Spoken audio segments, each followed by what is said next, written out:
We'll find out. Yeah. Hare Krishna. Yeah. This is available here. In View Bazaar and Krishnagar. Srila Prabhupada ki jai. Shnubadaya Krishna Prastaya Bhutale. Srimate Bhakti Vedanta Swamini Tinamane Namaste Saraswati Deve. Gauravani Pacharine Nirvisesa Sunyavadi Paschatya Desatarine. So, my wife was going to come today, but she has a coaching call and it's going late. So, I wasn't exactly prepared to do this alone. And so I'll try to go over some of the topics we were discussing. Let's see here. We're going to have background effects here today for you. People talking, kids playing, kids screaming. This is real life in Mayapur. So, one of the things we talked about, which I think is important to understand, is that Prabhupada, it's been noted that some of the things that Prabhupada said seem to differ from the way he acted. So a lot of times you'll hear discussions from Prabhupada, female Prabhupada disciples, and they'll say that Prabhupada was very kind to them, very generous, very liberal, very accommodating, engaged them in various services, didn't discriminate, and so forth. And it appears from things that Prabhupada said that he wouldn't be that way. Women are this, women should be that, they shouldn't be this.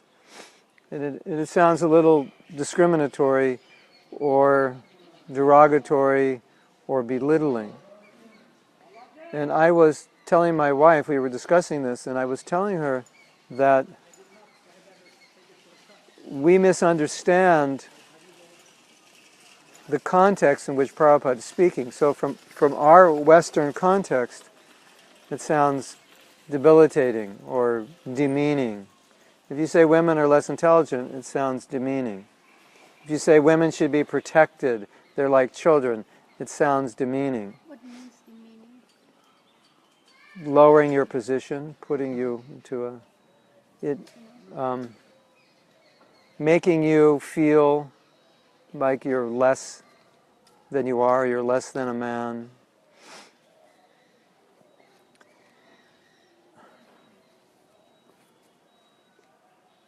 So she was saying, we have this quote, and Prabhupada said, women like to be raped, which is kind of a shocking statement, and it's there in the Bhagavatam. And you think, what does that mean? And that would seem to indicate that women are, just waiting for some man to come and kidnap them and rape them. And so when women hear that, they say, no, that's not true. And when women hear women are less intelligent, especially those women who did well in school, could say, in my class I was in the top 5%. And so that means I did better than most of the men. So then how could Prabhupada say, or how could Manu Samhita say, that women are less intelligent? And they say women are like children, they shouldn't be given independence.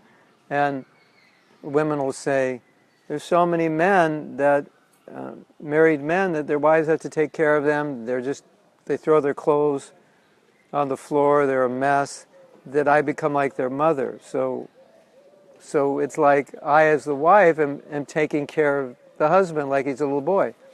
So none of these things make sense to me. And then it becomes a little confusing. Well, did Prabhupada really mean this because he didn't treat women that way?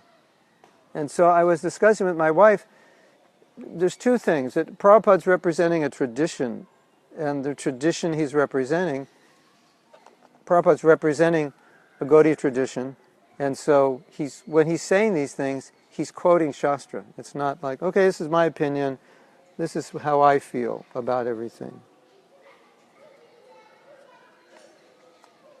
It wasn't like that. He was representing a tradition.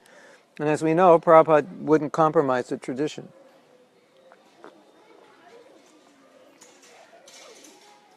So she was saying, you know, when I hear these statements that women like to be raped, women are less intelligent, women shouldn't be given independence, they should be treated like children, and I'm raised and educated the same way as men.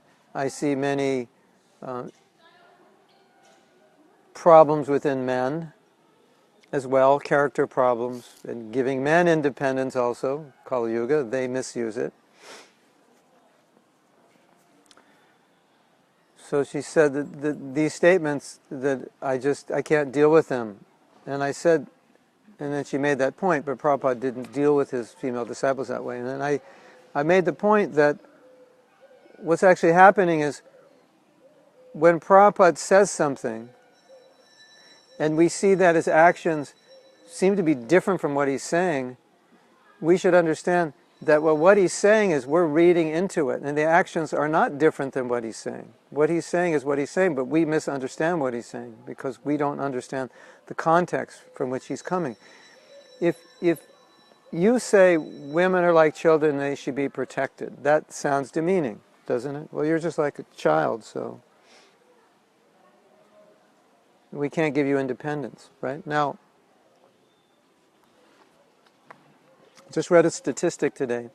40% of the children being born in America now are born to parents who are not married. And 28% of the marriages, not marriages, 28% of couples are not marrying. So 28% aren't getting married, and then another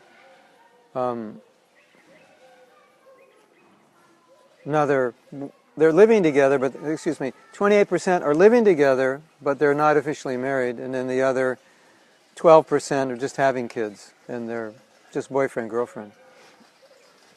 So now abortion is a huge problem because abortion is killing, and millions of babies are killed every year, right? And you women know that in Kali Yuga, men, as Aldous Huxley said, men without a woman are like pigs.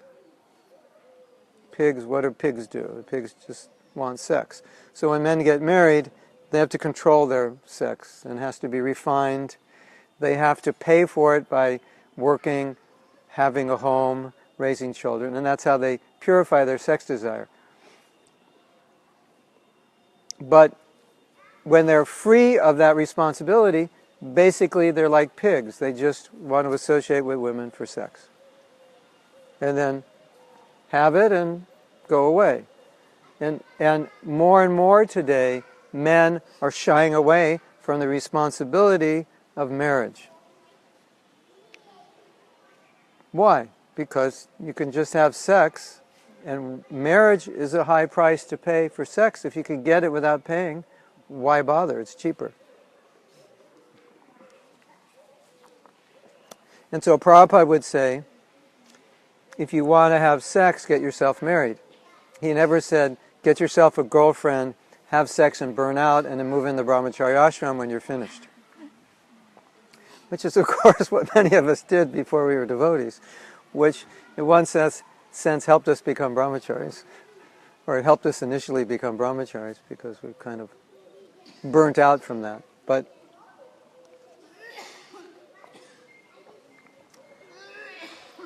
marriage is the price you pay if you want to have sex, and that's how you become purified. And you don't become purified of the desire just having it.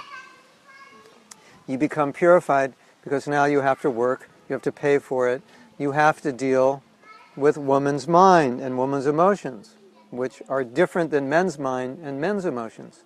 And for a man, it's not always easy to deal with that, because when you come home, you don't always know what mood your wife's going to be in. And you have to be able to adjust to that, and sometimes that's an austerity. So that's part of the austerity, adjusting to the woman's mood, her nature, the things that she wants, adjusting to the kids, taking care of them, working, so you become purified that way. So what's happening in society today more and more is that men want relationships with women without responsibility. Women want to get married, the men, no, I don't. And so, Aren't the modern women also like this?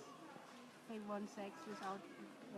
are the modern women like that? In a sense, they're responding. Well, Prabhupada said they do because the men help them become liberated. And so becoming liberated means they're not restricted by the formal social norms, which were chastity. So now that they're not chaste, then they're ready to have sex, and so the men exploited them that way. So it's not a woman's nature to be that way.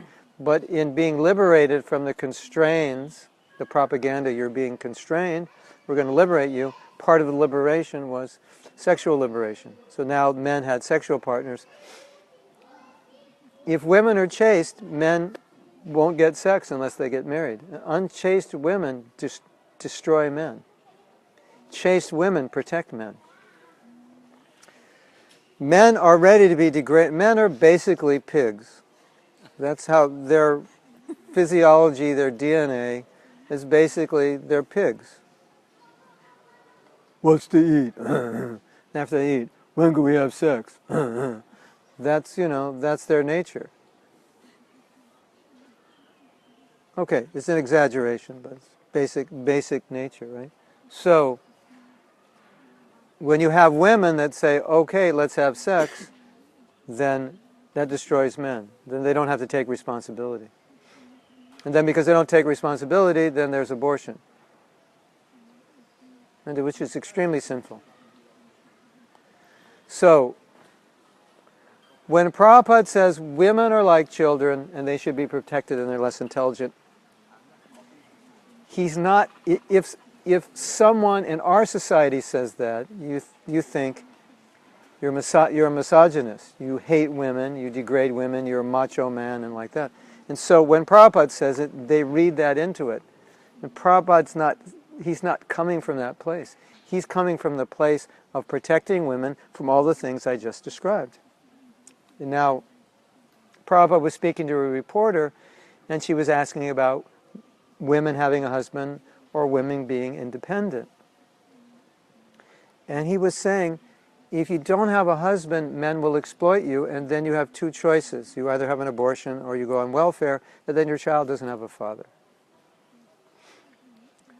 And then she said, well, isn't it, you're submissive to your husband, isn't that being a slave to man? He said, better be a slave to one than to many. So, better be a slave to one man than to many men.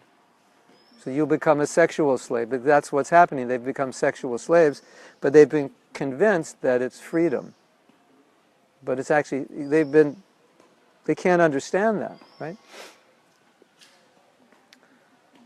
So when Prabhupada says women are less intelligent and women need to be protected, this is specifically what he's talking about. Now, wouldn't women be happier with a good husband than being sexual slaves of many men in the name of freedom?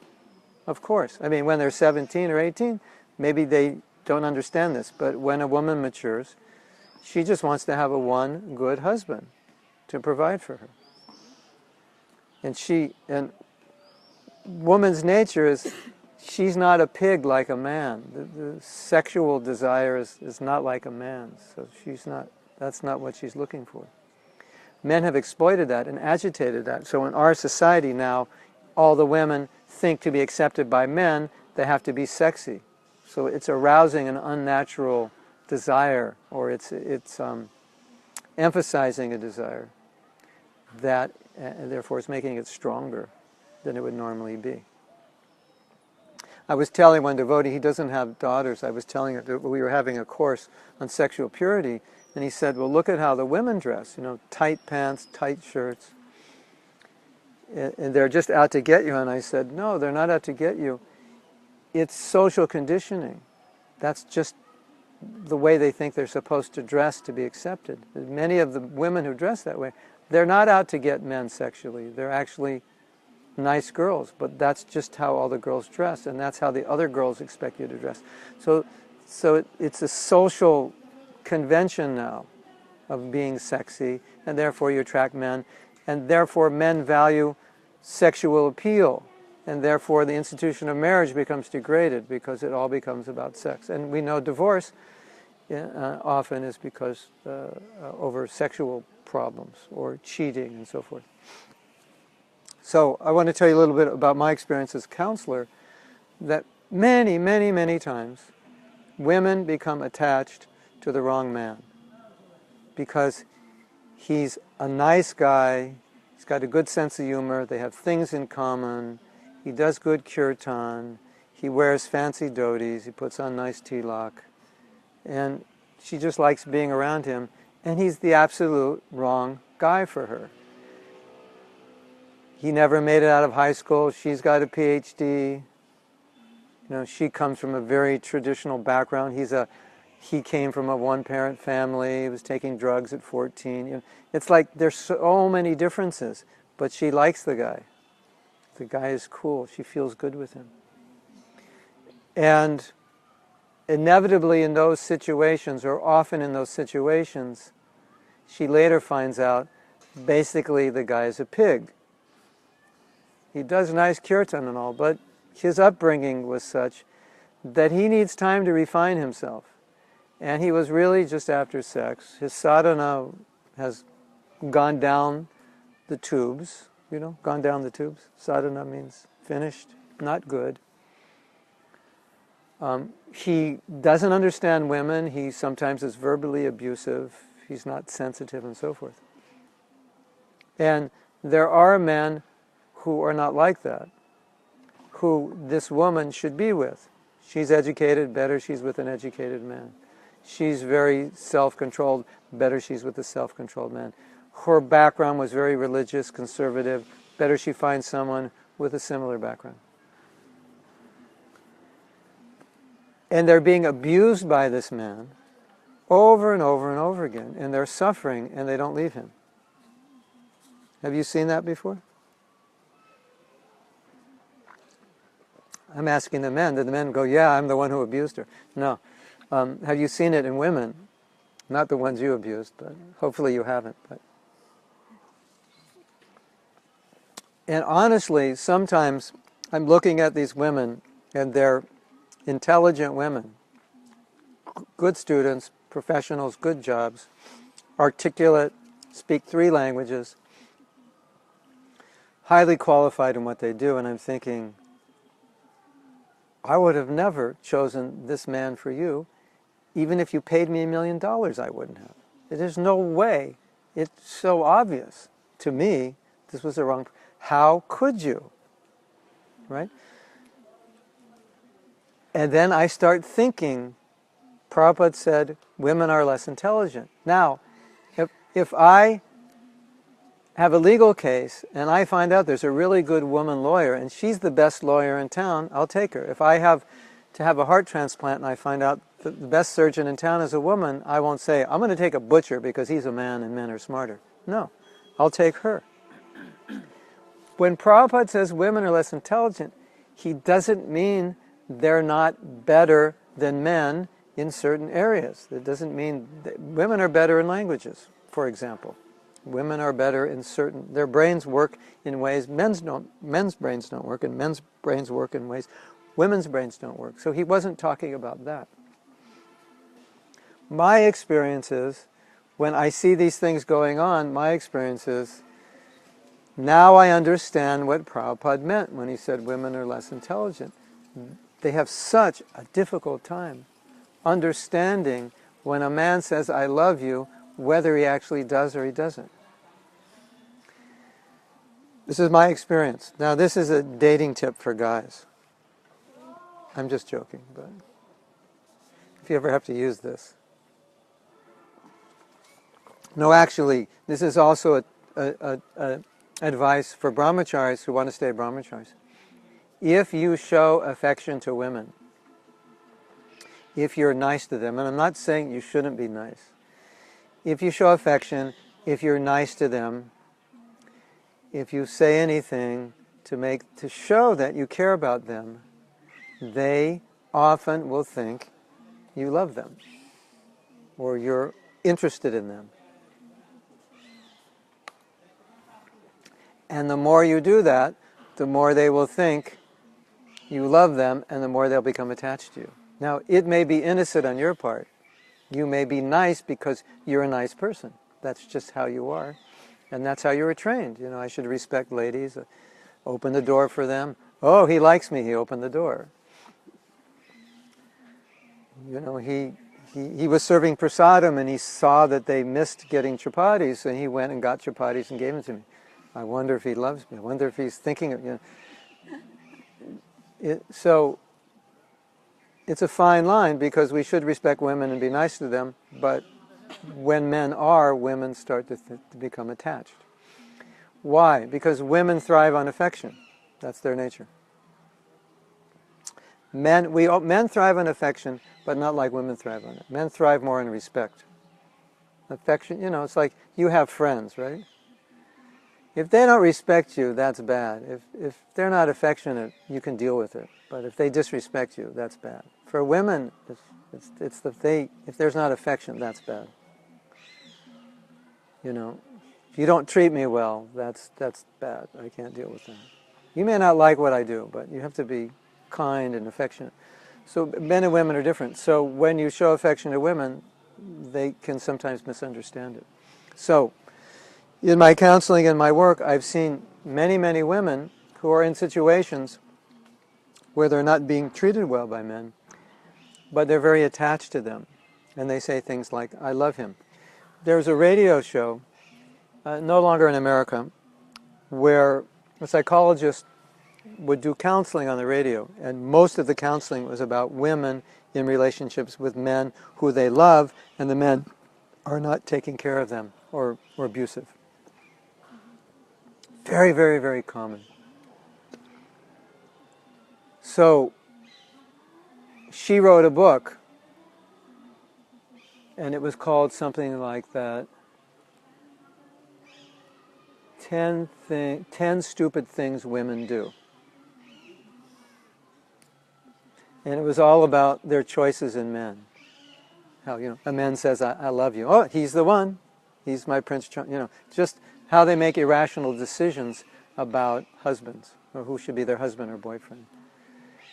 I read the book. I can't remember the 10, but you understand the principle. Right? That they make irrational choices, illogical choices. And each of the 10 was an illogical choice that a father would not make for their daughter, or a mother would not make for their daughter, or an aunt or a grandmother would not make for their daughter. So, after doing counseling for many, many, many women who were in these relationships, then I understood. When Prabhupada said women are less intelligent, he was applying it specifically to this area of their lives, that they need guidance in dealing with men. And if they're not careful, especially in the society today, they will be exploited, because society today, it's open totally for exploitation of women, and women are proud to be exploited, you know, and it's happening in India now. And it's normal, and it's not only normal, it's abnormal if you're not. Like it used to be in my generation, a little bit before my generation. If a woman had any illicit connection with a man before she was married, everyone in the school, the high school, would know. And she was considered the high school prostitute. Could you believe that? If she had illicit sex, you know, 16, 17-year-old girl, everybody knew, and you are the high school whore. Now, in America, if you don't have illicit sex, there's like, what's wrong with you? You're like, I don't want to talk to you. You know, you're like weird. You're like square. Isn't it? That's what's happening in society. So more than ever, women need protection, because the the status now is, if you don't do it, there's something wrong with you. Well, that's a crazy environment. You're considered, there's a word for you. It's called a prude. Like you're very chaste and you're very controlled, and you're called a prude. It's like, oh, she's a prude. You know, she won't get near men. She's very sense controlled around men and so forth. So it's flipped, right? So when I was talking to my wife this morning, then we were talking about this problem, and so I was saying, you have to understand when Prabhupada says something, you understand it one way, as demeaning, putting women down, but he's saying it to protect them. And he's only describing nature. He's not being politically incorrect, although it seems it. He's just describing, this is male nature, this is female nature. If you don't understand it, then you don't know how to deal with it. And we're not used to people describing male-female nature. That seems like something that went on in the early part of the 19th or 20th century. And that's just old-fashioned. It's outdated, and we don't have anything to do with that, right? Isn't it? I mean, like, what are you talking about? That's what they did in, the 1900s. Women dressed from here to toe, and marriages were arranged, and they submissively served their husbands, and like that's all kind of slavery, feminine slavery. And so then Prabhupada says, slave of one rather than a slave of many. So Prabhupada's describing the nature, and now we come as Westerners from this culture, and when we hear Prabhupada say things like that, then we think, well, this is politically incorrect. And women misunderstand it, and they start feeling maybe a lack of self-esteem, that I'm less intelligent, this and that. And he didn't mean it in that way. He meant it in terms of protection. Does that make sense? Does someone want to argue with that idea? I mean, we could have if you want to argue with it, even if you believe it, if you want to argue with it, we could have a discussion for the sake of discussion. Anyway, I think it's important to understand the context Prabhupada's coming from. Now, one might say, in ISKCON, that's been used to exploit women. Women are less intelligent. That's been used to, in some way, minimize the value of women. And I would agree with that. That's true. Like, you may have heard there's sometimes we say Prabhupada called women Prabhus, so there's discussion. Should you call women Prabhu, and that's wrong, and Mataji, and part of the problem was that men were calling women Mataji, but mistreating them, and so the word Mataji had a very derogatory feel to it when women went through some difficulties in ISKCON and they weren't treated well, and then they'd be referred to as Mataji. Yes, Mataji, you don't deserve this, don't that, you get prasadam last. Mataji's over there, and men are eating and they're still waiting for their prasadam, things like that. So in their mind, it was like a derogatory connotation. So some women would say, men call you mother, but they don't treat you like mother. So I don't want to be called mother. Why don't you just call us Prabhus and treat us like Prabhus? Something like that. So it's true in the of women are less... Okay, we're back online. Haribol.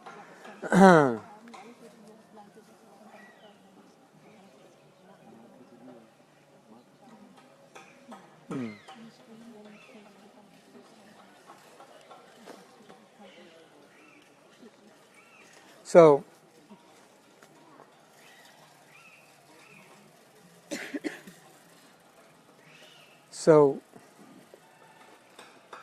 the point I wanted to make is that when we hear that Prabhupada said one thing, but he acted differently, it appears in his person he wasn't the way he said, I think we misunderstand what he said. That he actually was in his person what he said. If I say, as a conditioned soul, women are less intelligent, I will treat them in a derogatory way. I won't listen to them. I won't value their opinions. And I won't give them proper protection, which is if someone has difficulty understanding the heart, the nature, and so forth of another man, because women by nature react more emotionally than intellectually, then men, fathers, mothers, they try to help their daughters in choosing a man to make a decision on a husband, which is more rational, because they'll tend to make it more from the heart and the emotion. That's when we say women are less intelligent, it means their response to the world will be more emotional. A male's response will generally be more intellectual, analytical. Their response will be more emotional. And so the male is supposed to help with that, and that's the protection. So when Prabhupada says less intelligent, he's meaning that the male can help the women in that area. And I was telling my wife, I said, okay, she said, well, but you look at these things that Prabhupada said, and at first I said, well, it's not exactly what he meant. But secondly, I said, what's the alternative? And now look at society today. What's the alternative? Where is it going? Sexually. Sexually, it's uncontrolled now.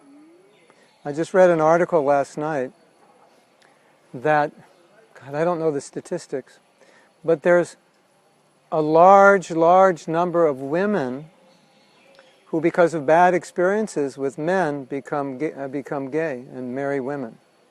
Even though they're not sexually oriented towards women, they don't like men because, as we know, men are like pigs, most of them, right? Aldous Huxley said, a man without a woman is a pig, and a woman without a man is a lunatic. Should I say that again? Yeah. Lunatic means crazy, and pig means... So, when a man has a wife, he becomes refined, and when a wife has a man, she becomes stable. A woman without a man is like every emotion is pulling her this way and that way, and the man's, no, we just do this, calm down. She's like, okay. And the man becomes more refined. Clean up your room, you pig. And he has to clean it up. Clean the bathroom after you use it. And he cleans it up. Why are you wearing that dhoti? He's got a hole in it, takes it off. So that's what he means. But man on his own, then, of course, you might say, does that mean all the brahmacharis are pigs? And no, they're sense controlled. But otherwise, without chastity to a woman, he's just sniffing women around and just interested in eating and enjoying. So I think it's important to understand when Prabhupada's talking about these things. We have to look at, might say, well, this is very old-fashioned. Men and women in other times were not educated in the same way. They were raised in a culture where women's goal was to be married and have kids. Now it's different, and you can't apply these principles. And there is validity to that, but there are certain principles that don't change, which is the male and female nature. It's always going to be the same, despite what the social system is.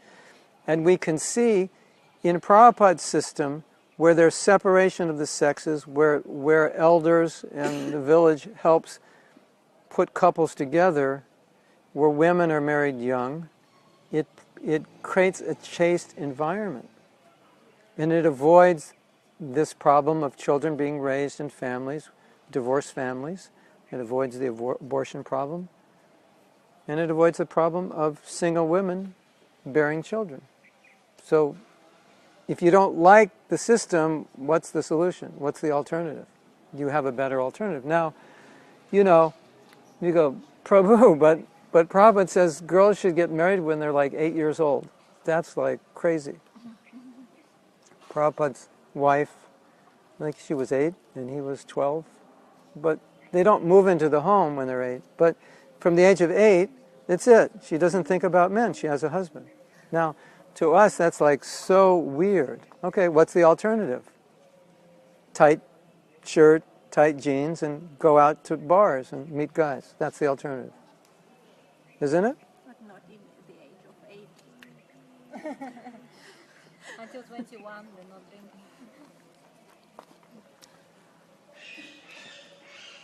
No, this is a good example because we don't live in that context where you could do that. Let's not understand. Let's forget the context of today. Let's just understand the principle.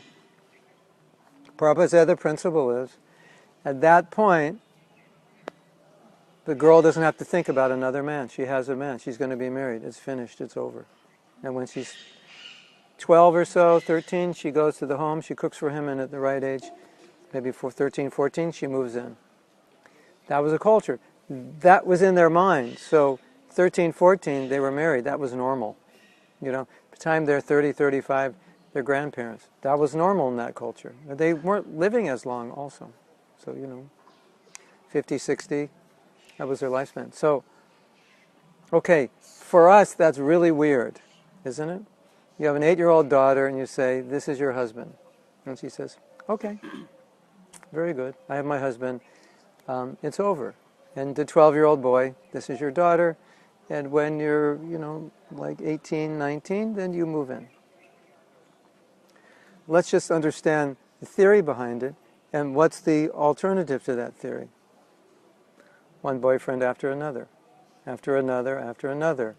And what do you do with boyfriends in Kali Yuga? We don't, yeah. That's why men have girlfriends, for basically one reason. You ask a man, do you want to get married? No. I'm only 28, that's too young. You ask him at 30, you want to get married? No, too young. Why? Because once he gets married, he's tied down to one woman, and before that, he can have many women. So why would you want to get married? Right? That's like stupid. And then, you know, you're living a nice life on your income. Now you got to support another person. The cost goes up almost double.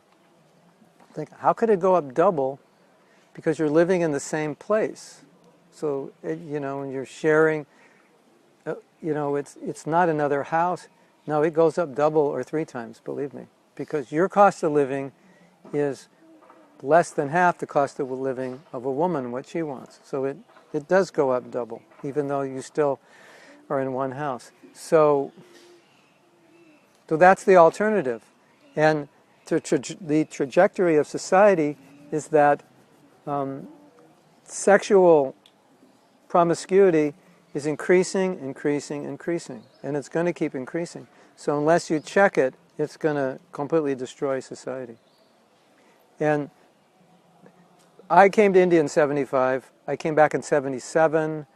I came back, I think, 83. I came back 87. I came back 92. I'm watching it progress. I'm seeing. When I first came here, you would not find a woman who wasn't in a sari. Impossible. That's all you found, women in saris. That was just normal. Young women, old women, beautiful women, ugly women, everyone in saris. So gradually, it started changing. Slowly, slowly, slowly. And then, you know, I don't know when, it turned into, in the cities, the college girls into jeans and t-shirts. So then I said, uh-oh, we have a problem now. And I said to myself, I can gauge the condition of Indian society by the chastity of the women. That tells me everything.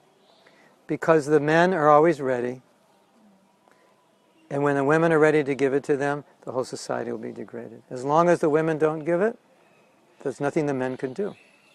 And I can engage where Indian society is going just by looking at how the women dress. Right? Now, many of you know, in old Bollywood movies, women were fully dressed, and there was no kissing. Right? Now, the Bollywood movies, I mean, the only time I see them is on the flights to India and back, because everyone's watching them. And they look like performances in Las Vegas, as far as I can tell. That's basically what they look like. They must be copying it, because they're so much like Las Vegas. That's where India's come since 75 when I came here, right? So the men are thinking, hey, this is good, right? Women are available. And now the men growing up, this is normal. You can have it all like the West. That's the degradation of society. So in a society where women are protected, they'll take guidance from the elders in the choice of their husbands. And then that solves all of that problem. No? Okay, not 8 years old, but okay, it could be 17, 16, 18, 20. But when a girl knows that she's going to get help in finding a husband, she doesn't go out dating to find. She's going to get help. And she's going to get help from people who are not making emotional decisions, who are making decisions based on compatibility, not only of her and him, but of the families. Because it's a one. This one lady I was saying who had the radio show, she said, she was talking mostly to women about men, and she would ask a question. This man that you're having your issues with, would you go into a business with him? Would you start a business? And she'd say, no, I don't think so. I said, why? Well, she's not really that honest and reliable, and I can't always trust him, etc., etc. And she said, marriage is a business. You're going to be working together to create a family, a home, and so forth. So if you weren't willing to go into business with this man, you shouldn't be willing to marry him, because that's what you're doing. Right? Now, women don't naturally think like that. They think, he's a nice guy, I like him, he makes me feel good, and he does really nice kirtan. And when he does the kirtan, it's like, it's over for me. It's just like, we can do kirtan. So that's good that he does kirtan. And I'm not saying it's wrong that you're attracted to someone who does kirtan, but you understand the difference. So that's my understanding when Prabhupada says what appears to be derogatory statements about women, that it's not at all the way he says, but he's describing the nature, and then understanding that nature, how to deal with them, so that they will be protected from the men who, if they're ready to offer sex, the men will grab it in a second. Yes? If you offer it, they'll take it, because they're pigs, basically. They may, have good jobs and, dress in nice suits and have nice cars, but when it comes down to it, that's what they want. That's how they're wired. That's what they think about. There's a joke. They said they did some study and said a man thinks of sex every 12 seconds or something. And the father told his teenage son, he said, you think of sex every 12 seconds. He goes, yeah, but I don't know what else to think of between those other 12 seconds. I mean, what else is there to think about? So that's physiologically the way men are wired, right?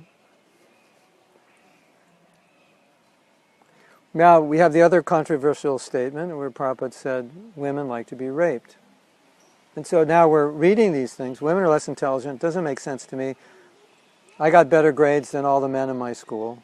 I know 6 languages. They can hardly speak 1. And they're slobs. And, they couldn't take care of a kid for the life of them, etc., etc. I don't understand. So we understand Prabhupada's not talking about necessarily their material abilities or material intelligence, but a different kind of intelligence. And so understanding where they lack in intelligence is the power to discriminate matter from spirit, to understand who is the right man and so forth. Then when we say that, it means we want to help them in that area where they're deficient.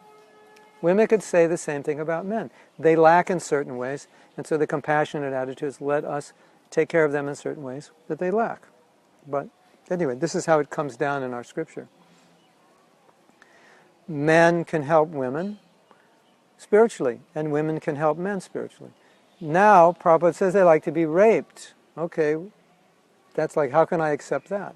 Because as a woman, you're saying, no, that's not true. And how can somebody tell me what I like? I don't like it. That's not fair. I have to move out of the sun here.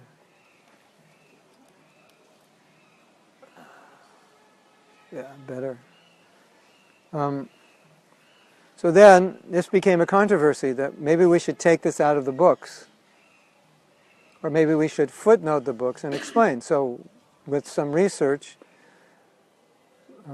we found that the word rape, one of the meanings of rape and the meaning Prabhupada was used, is that a man, it basically means women who have a partner, or in this case, their husband, like a man who is sexually strong. That's what it means.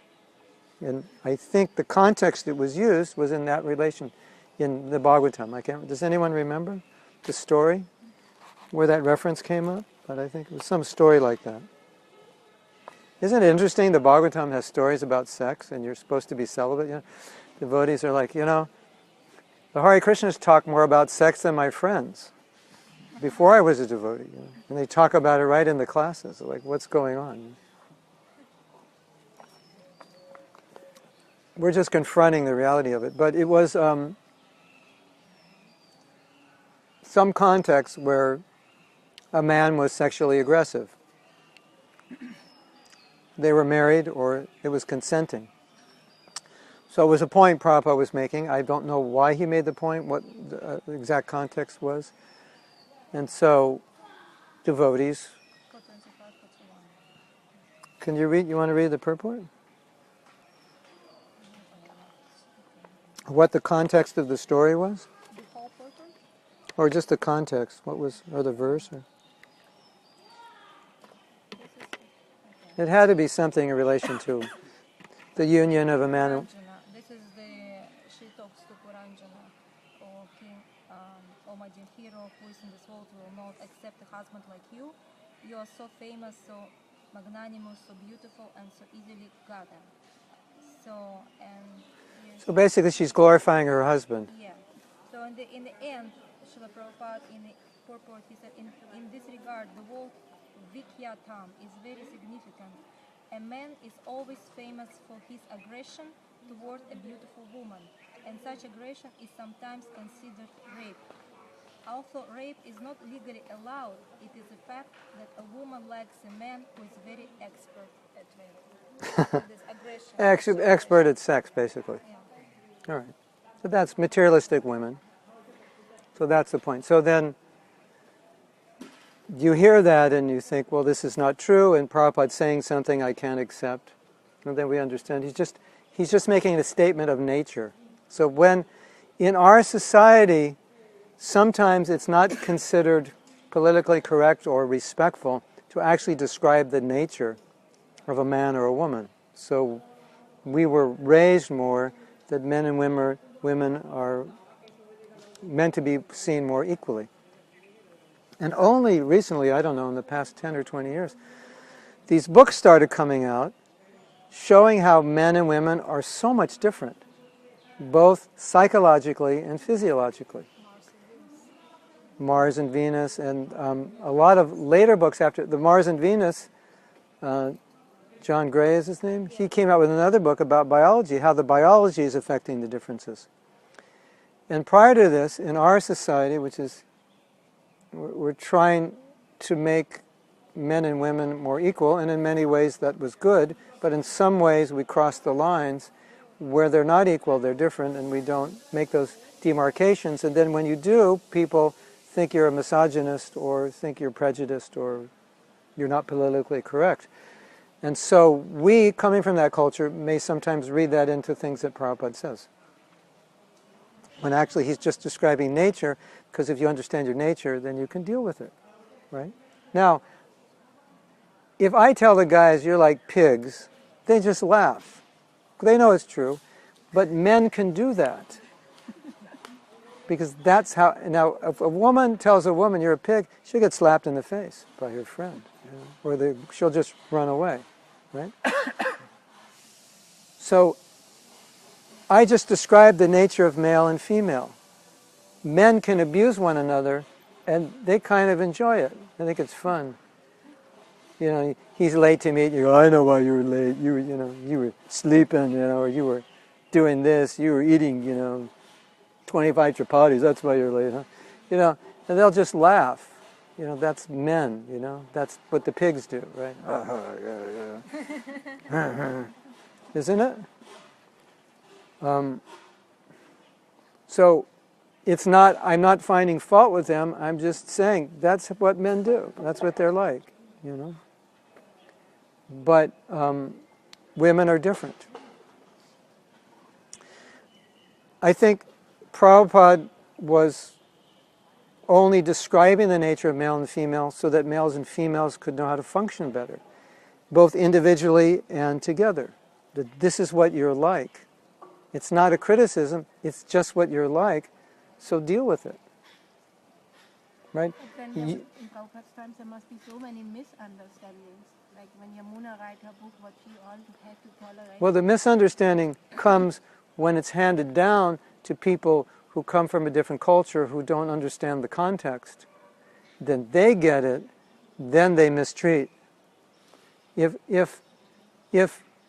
you see a child and you say, this child has a handicap and he needs protection, what do? You protect him. If we say, this is a handicap of women, and then it goes in the male psyche and says, oh, that means I can exploit them. The problem manifests, number one, the men don't understand it and they use it against the women, and then they get married and then they create hell because they didn't understand it. So then they go into the marriage and they start doing the pig thing on their wives. And she's like, what's wrong with you? Because they don't understand female nature. Because they were trying to make it equal. They didn't understand what Prabhupada said. So that's the problem. Or they use it to exploit them. You have to do whatever I say. Because that's what the scripture says. You're less intelligent, do what I say.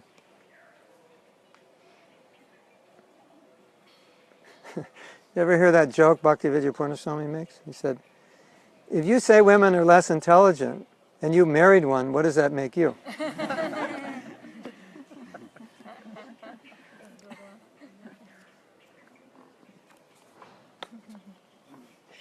You're double less intelligent. So, what we're discussing here is a sociological problem. That we're coming from a different context than Prabhupada. So when he says something, you're reading it according to your context, which is how you grew up. And he's explaining it according to the Vedic context, or he's explaining it according to the actual nature. This is how it is. Put a dog by the tree, he's not going to climb up the tree. Put a squirrel, he'll climb up. Right? Is that a criticism of the dog, or is that a description of the dog's nature? Dogs don't climb up trees. That's just their nature. Squirrels climb up trees. Is that bad or good? It's not bad or good, it's what it is. Men are like this, women are like that. How can you say that? How can you say women are like this? How can you say men are like that? No, it's how they are. So Prabhupada's saying it how they are, because when we understand how they are, then we can deal properly and create a stable society where women are honored as mothers and protected from the pigs. And by their association, the pigs become refined and they can take care of wives the way they deserve. And if men remain pigs, then they'll just berate their wives. You're less intelligent, you're stupid, do whatever I say. They won't listen to them, they'll abuse them. Right? I know so many young couples, young devotee couples, that this happens. The man thinks, oh, the wife is anyway less intelligent, and they treat him really like... So that's my point. That's the whole problem. What we've misunderstood what Prabhupada's saying.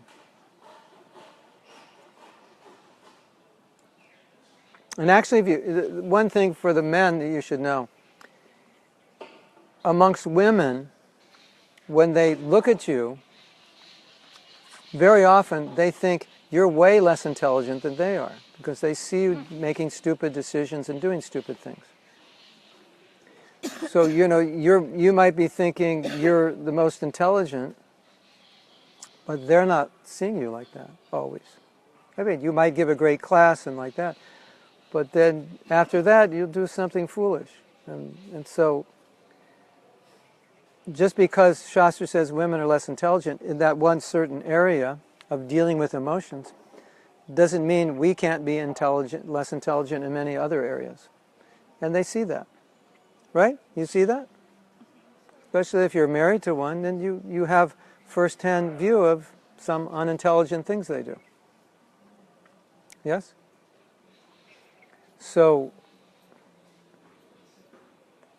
the context is misunderstood, yes. There's the saying that women are 4 times cleverer than men. Yeah, or 6 times. Clever? No. What's the word? It's not clever. Cunning. Okay, with Bundesraum is this clever. Yeah. The word is cunning, yeah. Cunning or clever, same thing, yeah. Cunning.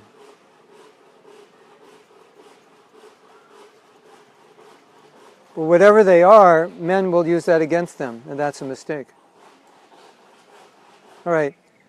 I have a funny one. Want to hear this? That Chandraka Pandit, it's 2, 4, 6, 8. Yes, the 2, the 4, the 6. I think cunning is 6, isn't it? The 8 is lusty. The 2 is twice as hungry. 4 times this. I don't know where the twice as hungry comes. I think the twice as hungry means not in quantity, but in quality. They like quality or variety, but they definitely don't eat twice as much as men. Men eat. How do I know this? Because whenever women serve me, they serve half as much as I want to eat because they serve me how much they would eat. And then I understood women eat half as much as men. Because I look at my plate and I think, that's half of what I want. I say, could you give me a little more? And they're shocked. Oh. So we actually eat twice what they eat. So it may be the variety or the quality of the food. And 8 times lusty, it's not sexual lust. It's, you have how many dhotis and kurtas? 3? 2? 2 or 3? You have 1 plate, 1 cup, 1 spoon, 1 sweater, 1 book bag, something like that. What? 3 sweaters. 3 sweaters. Wow, it's opulent brahmachari. I only had 1 when I was a brahmachari. In fact, when I was a new brahmachari, I had nothing. We didn't own anything. We just took the clothes out of the wash. We had no clothes on our shelf. They would come back from the laundry, and we'd take a dhoti and a kurta and a sweater for the next day. We actually owned nothing. So you've progressed. So then when I was new bhakta, I did that. Oh yeah, so you're progressed. Senior devotees progressed. So I joke with the men and joke with the women. I say, go into your closet, count your dhotis and kurtas. So you count, 6, 8 kurtas. 6, 8 kurtas, 6, 8 dhotis. And the reason you have 6 and now you have 3 is because you didn't buy them, your wife bought them. She buy this, so you have 6 or 8. If it was up to you, you'd have 3. So you've got up to 8 and she bought them. Now multiply by 8 and count her saris, and it usually always works out. So you have your 8 dhotis, she'll have her 64 saris. Do you agree, more or less? So if I say women are 8 times more lusty, it's not a criticism. It's just go in any closet and do the multiplication.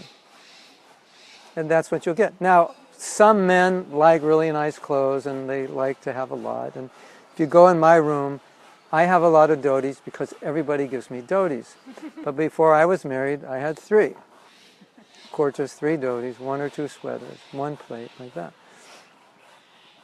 That's just nature.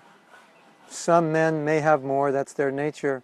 But generally, it's 8 times, women will have 8 times more. How many pairs of shoes do you have? 1. How many pairs of shoes? 3.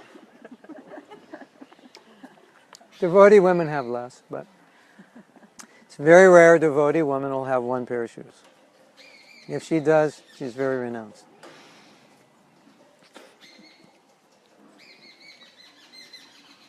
So now women, it's just a description of the nature of woman. Is it bad? Is it wrong? No, it's just what it is. Now the men, because of their false ego, they make judgment. No, it's bad, it's wrong. And I'm better because I only have 3 dhotis or 8 dhotis. You have 64 saris. That shows how weak you are. Right? Now, look at it this way. If every woman only had 3 saris and 1 pair of shoes, the world wouldn't be so exciting and beautiful. to look at, right? It'd be kind of boring, you know. So there must be a reason Krishna created them, that nature, because they're all like that. And a man gets married and he thinks, oh, my wife is like this, and I say, Prabhu, they're all like that. Don't condemn your wife. That's nature, right? So now an immature man will use that to make derogatory comments against women. Oh, they're this, they're 8 times as lusty, this, that, and the next thing. That's a mistake on part of the men. And they may use that to mistreat women sometimes, unfortunately. You're less intelligent, therefore I can mistreat you. That's where we misunderstand Prabhupada. Does that make sense? He's not criticizing, he says, this is your nature, and when you know your nature, then you can deal with it. If you want to get married and you don't understand woman's nature, it's going to be a complete mess. You're going to mess it up completely. And you are going to completely freak out when you get married. You're just going to go, ah! You have no idea what women are like. Same thing for women. If you don't understand the pig nature of men, and also understand the other natures of men and why they do things and what they need, when you marry them, you are going to drive them insane. They're going to run away from you and lock themselves in a room. They won't know how to deal with you. So it's just nature. It's the way we are as men, it's the way you are as women. That's what Prabhupada's doing. He's just describing nature, and we're taking it as not politically correct, it's discrimination. It's anything but discrimination. It's protection. Because you have to know the nature of something to protect it, right? To deal with it. Okay, child marriage, little girls are forced to marry, they're exploited. That's not part of the system. Now, the natural question comes up, but our society can't foster the system that Prabhupada wanted. So how do we deal with it? Because if the woman's chaste and humble, then you get these men with big egos who take advantage, right? And then they're exploited in the name that you have to do whatever I say. So I'm going to do whatever I feel like, and you can't argue. That's going on big time in India. You agree? Yeah.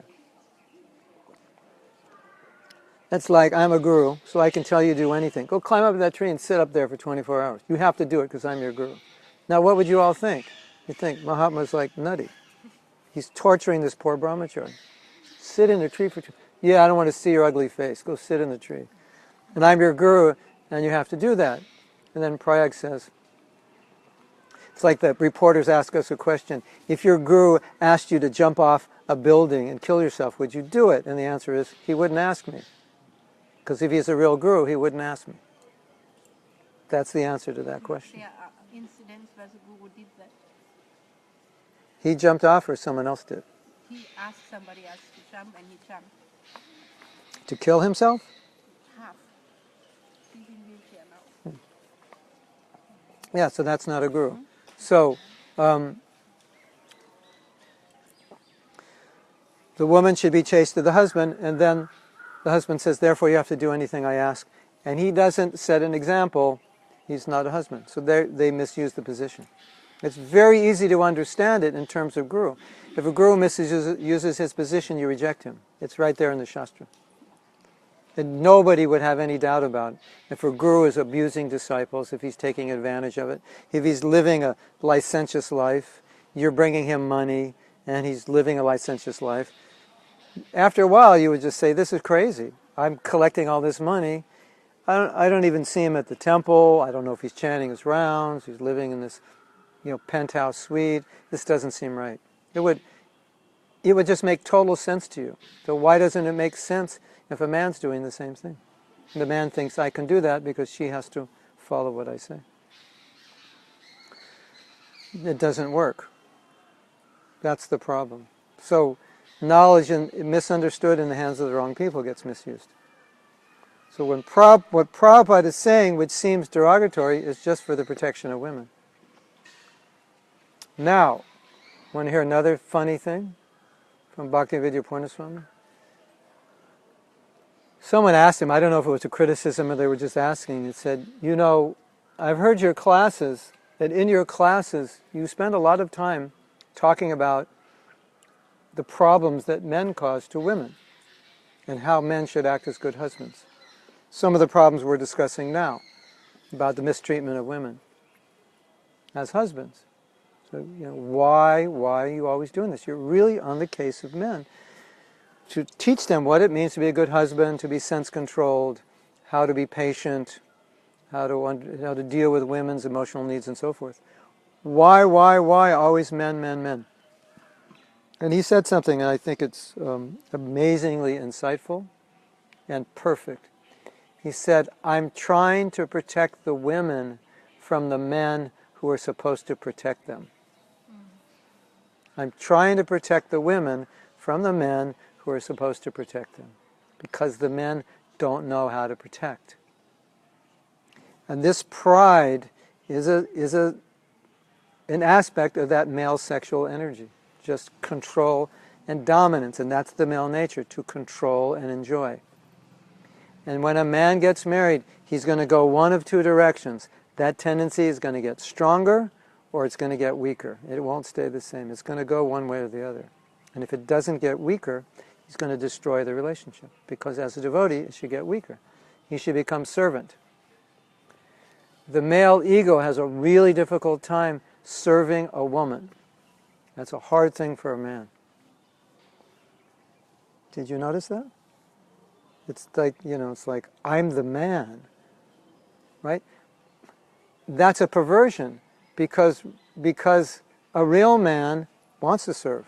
That's actually the nature. It's like funny. It's like you become a devotee and you get like all messed up in the head, because if you study male psychology, for example, in the military, they had men and women fighting together, and they couldn't do it because whenever a woman was injured, all the men would stop fighting and take care of her. That was the male natural propensity to protect women. Did you know that? Yeah, it didn't work. They had to fight separately because they couldn't. If another guy's injured, it's like, okay, the medic will take care of him. But if a woman's injured, the guys stopped. They couldn't.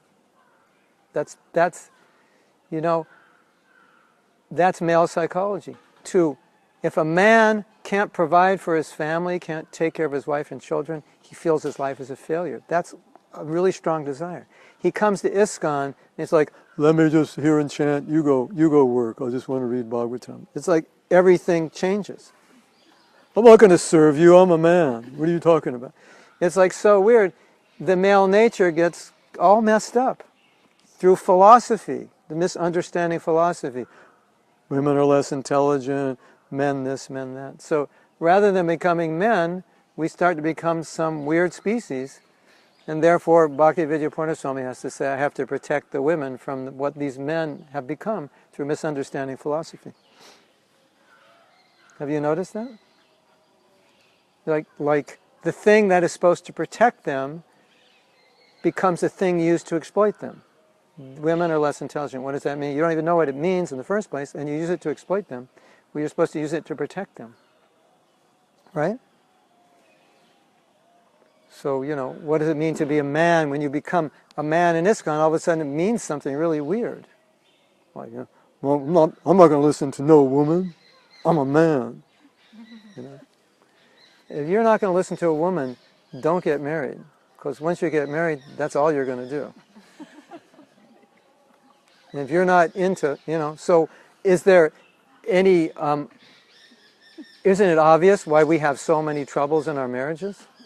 Because you have men with these perverted egos who think, I'm not going to listen to a woman, and they get married.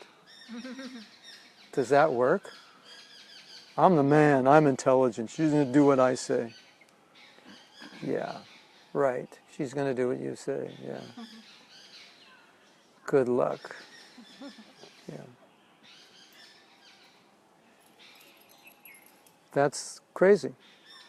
Yeah. She will do what you say when you become a man. And you protect her. That's what a man does. This is man psych. It's so weird.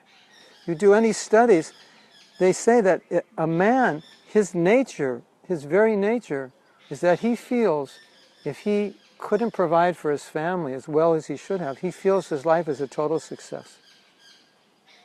And then you have men in ISKCON, the families are falling apart, and they're out in Harinam, and they think, my life's perfect. They don't even feel that failure to provide and take care. Isn't that weird? It's like they become some third species or something. I don't know what they've become, but it's, And so I think the problem we face is that we're hearing instruction and we're digesting it within a context which doesn't allow us to understand what it means. And then we misapply it and we create social problems. So, having said all that, girls getting married at young ages to boys at young ages is actually, if you think about it, it's a really great system. I'm not saying it can work anymore, but if it could work, it prevents all the problems that society is facing. And training, a guy at 12, he's now, you're a husband at 12, when you're like 16, she's moving in the house. Wow, you better grow up fast. Men now, they don't grow up till they're like mid-30s, right? Isn't it? They used to grow up when they're about 28, they finally grow up, but now they don't grow up till like 30, 35, they're not settled. So wouldn't it be different if you're going to be married when you're 22 and you've got to be providing? You'd grow up very fast and very stable, right? And the other thing is, in that culture, it's not about you marry because you love, you marry and then you learn to love after you marry. It's, right? In our cultures, you marry because you love, and then good luck if it lasts. In that culture, you marry and you learn to love after you're married. It happens through service. And Prabhupada was asked, how did they develop love? Because it was arranged. He said, through service, through being together, you learn to love. It's not that, well, I don't love her. No, you learn to love the one you have. It's a different mentality. So when you're married that young, that's what it means. When you can have 20, 30, 40 girlfriends and boyfriends and choose one, it means something different. Oh, this is the right one. And then, 5 years later, there's going to be another one, right? What happens, Hare Krishna, what happens to men when they get in their 50s and their wives get in their mid-40s? Their wives don't look like all the 25 and 28-year-old girls walking around, or even the 35-year-old girls, right? So now he's 50. In our culture, if you're 50, you can still get a 30-year-old girl, right? No problem. That's just normal, right? So, you're 45, you're 48, he's 52, you don't look like the 35-year-olds. And he was raised that way. He had 20 girlfriends before he joined. That's not easy, is it? So you get married when you're young. It seems really weird, but it actually solves all those problems. And Prabhupada said, when a woman marries young, she will dedicate her life to that man because the first love is the love of her heart, and that's who she gives her heart to. So although the system seems weird to us, the point is you have to understand it. And the more you understand it, the more you see it works. And all Prabhupada's doing, he's just describing, this is the nature of male, female, and if you work it this way, it works. And for us, it's like, no, maybe it's not going to work in our society, that's granted. But I'm just talking about the principle of it. If it could work, it would solve those problems. Now you have to adjust to the present society. Well, will it work? And if it will, how would it? That's, and that way you can understand Prabhupada. So, we went over time, and we have another class, but we'll continue with this because we're on a roll, and you probably have questions, and there are questions here from those who are listening. And Krishna Karshani says, if every woman would only have one sari and one pair of shoes, the economy would collapse. Totally. And if every person were Krishna conscious, the economy would collapse also. So, and if the economy collapses, everyone with every square foot of dirt around their house would be growing something, which would be a good thing, right? I was at a devotee's house in England, and he has a veranda, and in his veranda he has little sacks, the grocery, those cloth sacks, filled with dirt, and in every bag he's growing something around the whole veranda. And he's got like a whole garden, because the veranda goes around his whole flat. So he's growing about 50 plants in little bags. So yeah, if there was no economy, you'd be growing plants in bags on your roof, right? Let me just...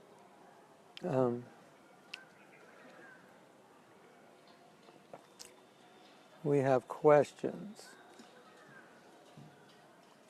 Dianeti's saying women avoid marriage also. Yeah, well, there's the reason women avoid marriage, one of them, okay, they don't want to be tied down, but they don't find any men to marry. That's more of the reason.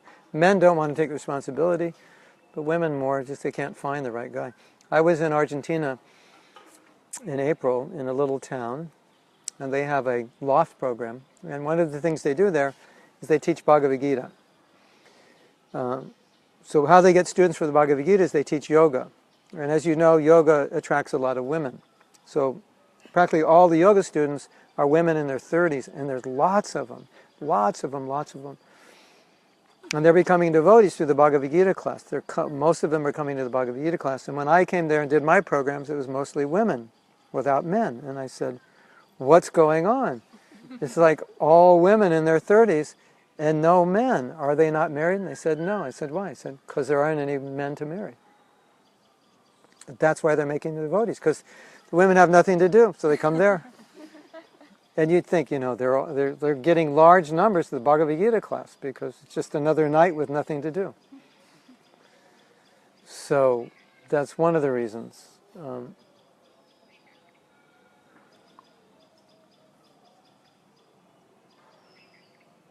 Diane is saying mood swings are a men issue also. Well, it's a whole other issue, which we could talk about, is how men are becoming like women and women are becoming like men. So in our society, that's a whole other problem, right? So that's for another discussion, but it's true. When we say women are like this, there are a lot of women are thinking, I know a lot of men that are like that, right? It's true. But I would venture to say that in a society where men were more like men, you would find that less. They would be more stable, because that's a male quality, stability. They would learn that in a culture where they're trained by strong men, they would learn that stability. And that's a very male quality, because you need the stable man, because as Aldous Huxley said, a woman by herself would become crazy, so you have a stable man. So he has to be stable to be a husband. And if he's up and down and she's up and down, then what should we do? I don't know. Help me. You help me. No, it's like the man is like, no, this is what we're going to do. And he just does it. That's male. That's why Krishna created men like that. So if the men are becoming like women, that doesn't work. It's becoming more fashionable for men to be more like women or women to be more like men. So it's, as Prabhupada said, there's a saying, and maybe it's a Bengali saying, he said, walk on your hands, just do something different. So it's like, I've tried being a man, so let me try being more like a woman. So maybe I'll wear makeup and dress more like a woman, and let's see how that works. Just to exploit my sexuality in new ways. So that's part of the problem. More women are working than men. I think there's a lot of literature on how problematic that is for women who, because in the workforce, when you're out there, as Aditi was telling us yesterday, she used to work as a what? What was your job? Quality management. Quality management. So she said to get the job done, she had to incarnate as a man and be heavy and tough. And then she got the job done. So that's part of the problem, when you're asking men to be like women, women to be like men. And a lot of women are undergoing that problem in the workplace, that they can't be. Women are more relational, and in corporations they're not always valuing that as much as just strategies and getting jobs done and so forth. One thing that I've noticed also, which is very interesting, one of the problems in marriage is that when men get married and women get married, really, in many ways, an ideal partner for a man is a woman who's like a man, and an ideal partner for a woman is a man who's like a woman. So, the woman like the man is like, let's just go do this. Get ready in 5 minutes. Yeah, just jump in the car. Throw in a t-shirt and some jeans. Just doesn't complain. Yeah, I don't know when we're going to eat lunch. No problem. We'll find something. Just like that's what men do, right? We'll just go grab it down, eat a banana. Okay, let's go. Rah. That's not woman's nature. No, give me time where we're going. I have to make something to take with us and take me a half hour to get ready. That's woman's nature. So a lot of men, they would like a woman to be like a guy, just like, yeah, rough it up and, hey, let's go rent a Harley Davidson and we'll go riding. I'm not going to ride on a motorcycle. I'm not even going to ride on the back of your motorcycle. I'm scared.